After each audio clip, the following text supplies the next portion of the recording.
So phase two, I figure by the time um, the villagers have, some of them will start to get a little cranky. Why are we doing all these menial tasks and whatnot?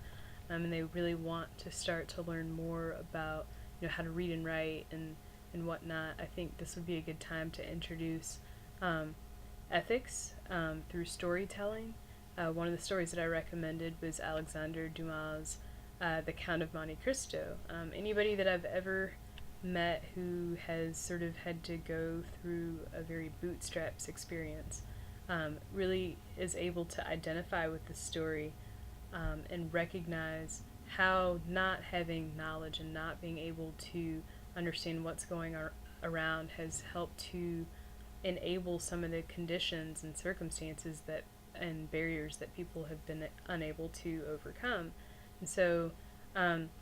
storytelling has been used, especially in Africa and as many other places around the world, to convey messages. It's done in organized religion a lot, especially in Catholicism, where pictures and stories were used to really drive messages home, important messages home that could be universally identified from the people within the communities based on what those needs were. And so part of phase two is about um, uh, creating something that a movement that segues into skill sets that allow the villagers to move from those menial tasks, the tool making and the other building blocks that they need, to higher paying enterprises by learning additional skill sets, really getting them, making sure that they're prepared and they're in the mindset to want to learn these other skills, such as reading and writing, and so forth. And so this would give the villagers a medium to communicate with each other using at least starting from a very rudimentary level and working their way up into some of the more advanced communication styles, so that they can continue to develop the skills that they need to interact on a larger scale in business and interpersonally. So starting with things like drawing and storytelling, and then moving through the 3 R's, um, it allows people to learn different levels and accommodate various skill sets, and be able to sort of recognize the varying drives to succeed and to actually put in the work. But it also allows villagers to take ownership of their own voice and their own education by giving them different ways to communicate that. At this stage, learning critical thinking is also very important, using the skills from phase one to identify um, how what they're doing is valuable, and so that they can recognize target demographics and create successful partnerships. That this phase two would be more about learning how to do building those interpersonal skills that they would need to pass along this information and create those partnerships. It puts a very big emphasis on the sharing of knowledge and also how to cater to the needs of the people in the local community and the people that they're interacting with, investors. So taking things like expanding the bamboo craft, tile and pottery making, it allows the villagers to sort of integrate their own stories and sort of get a sense of what their understanding of their experience is. Um, and that's something that can be marketed to free trade organizations in a way to can still bring in revenue, but it takes on a different tone because it is much more educationally um, focused. And then expanding at phase two, we hope that most of the people who have done the phase one work of learning how to do the brick making and the tile making can go into a different level of construction. And those that sort of sat around and said, hey, I want to do that, it's sort of like, well, I'll show you how to do the building blocks, but this needs to be done right. And so there's, it's almost self-regulating in a way that you're able to reward those who are willing to put in the effort, but also create a way for those you create more responsibility because the knowledge needs to be shared on, and having some of these other skills will allow them to be able to pass that along. Small scale manufacturing of supplies for hospitals and schools, taking things like the paper making and the mosquito netting, learning how to make gauze and bandages, or the identification of medicinals for pharmaceuticals. Those are things that are going to bring in huge revenue, but it also teaches how to recognize needs within the community, which I'm sure that they're aware of, but how to close that loop so that you're providing for the things that you know that you need, and that you're going to continue to need. And in this area, there's a huge market for it. So, um, you know, hopefully the way that this will work is by teaching those skills, they're able to bring in enough revenue to start paying for better teachers, better tools, um, better things that they need within the village and the surrounding area to be able to expand their businesses, but also um, really focus on learning more of the specifics about how they can do a better job of providing those needs. Um, Using locally sourced supplies instead of, if they're growing a bunch of bamboo and sending it to China, that's not necessarily keeping the revenue or the resource in the community. And fortunately, bamboo is something that grows relatively quickly. Um, but I think that having the knowledge of identifying local resources, but then to also learn how to use that to apply towards local needs. At this stage, the villagers will really be able to get an understanding of why this is important and how it can be economically and ecologically beneficial. And then they also would learn other skills such as how to manage workers, expand their product base, and then another thing that we talked about was a researcher in residence program, being able to bring in people who are interested in learning how are they doing these things with these local resources. As a sustainable village model,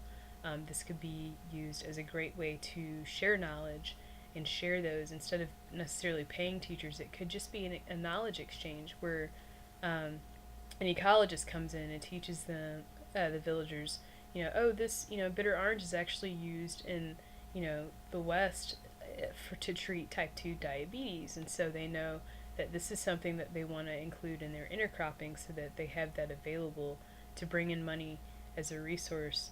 while they're also learning what they need to expand and provide for the community.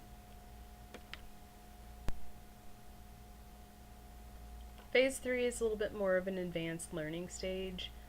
This is going to be where the villagers will learn things like printmaking and publishing, accounting, bookkeeping, international trade policy, and then civil and legal rights, and even getting more in depth into actually, maybe at this phase they will be ready to learn more about their own history, so that they can become more familiar with how to catalog and document what they learned, but also be able to share that knowledge with other people on a more advanced level, so like a university level. This is sort of the stage where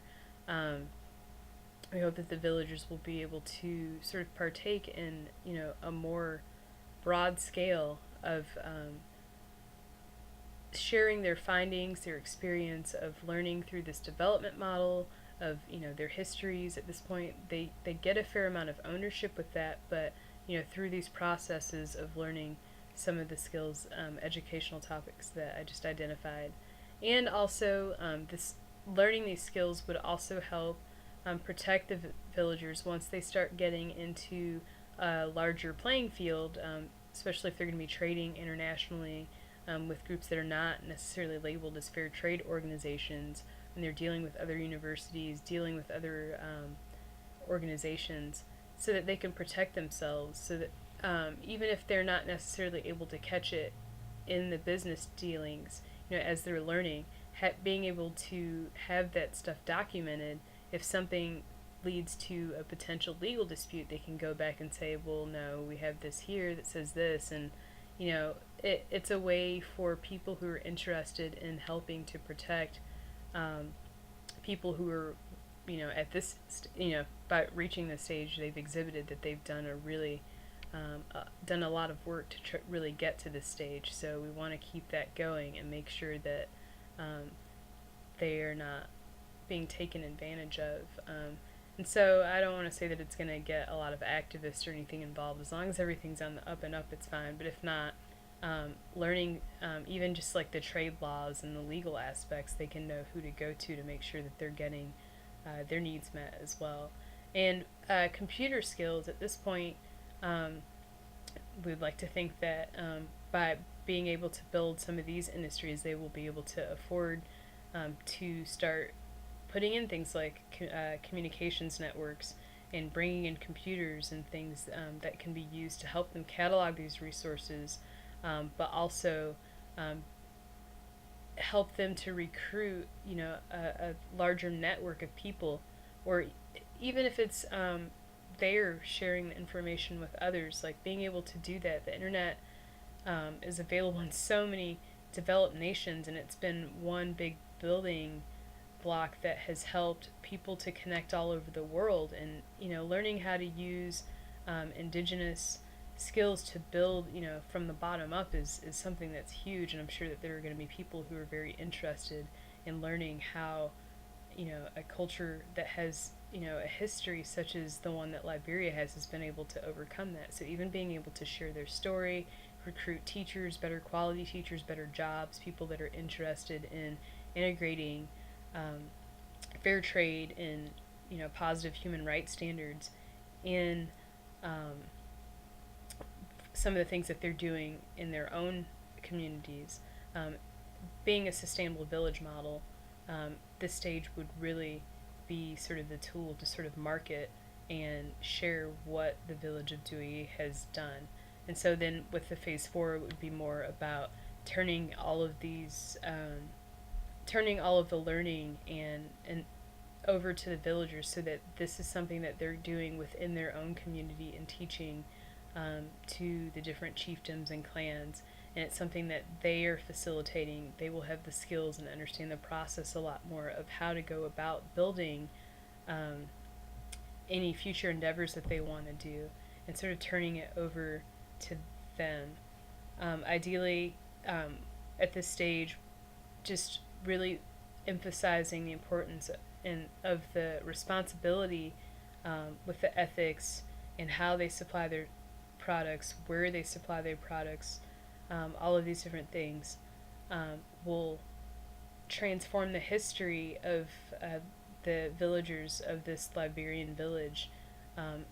in a way that they're rewriting basically a whole new history and understanding what it was that they did wrong, but then how they were also able to fix it. So it's kind of a lot, and there's still a lot of things that sort of need to be tweaked out, but ideally the idea is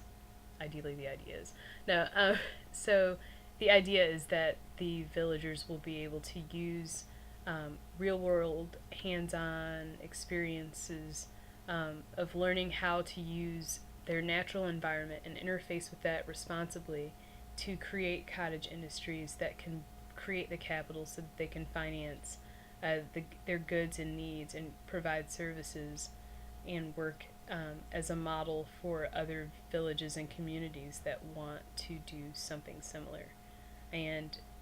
I think I read a statistic somewhere from an NGO that said that the creation of one job in an African nation supports about 50 people, but by sort of providing more access to that, who knows how this could impact other areas of the world. So that's all I have. If you have any questions, feel free to email me at lesliemo, LESLIEMO, at berea.edu. It's BEREA. And I will be more than happy to answer any additional questions that you have. Thanks.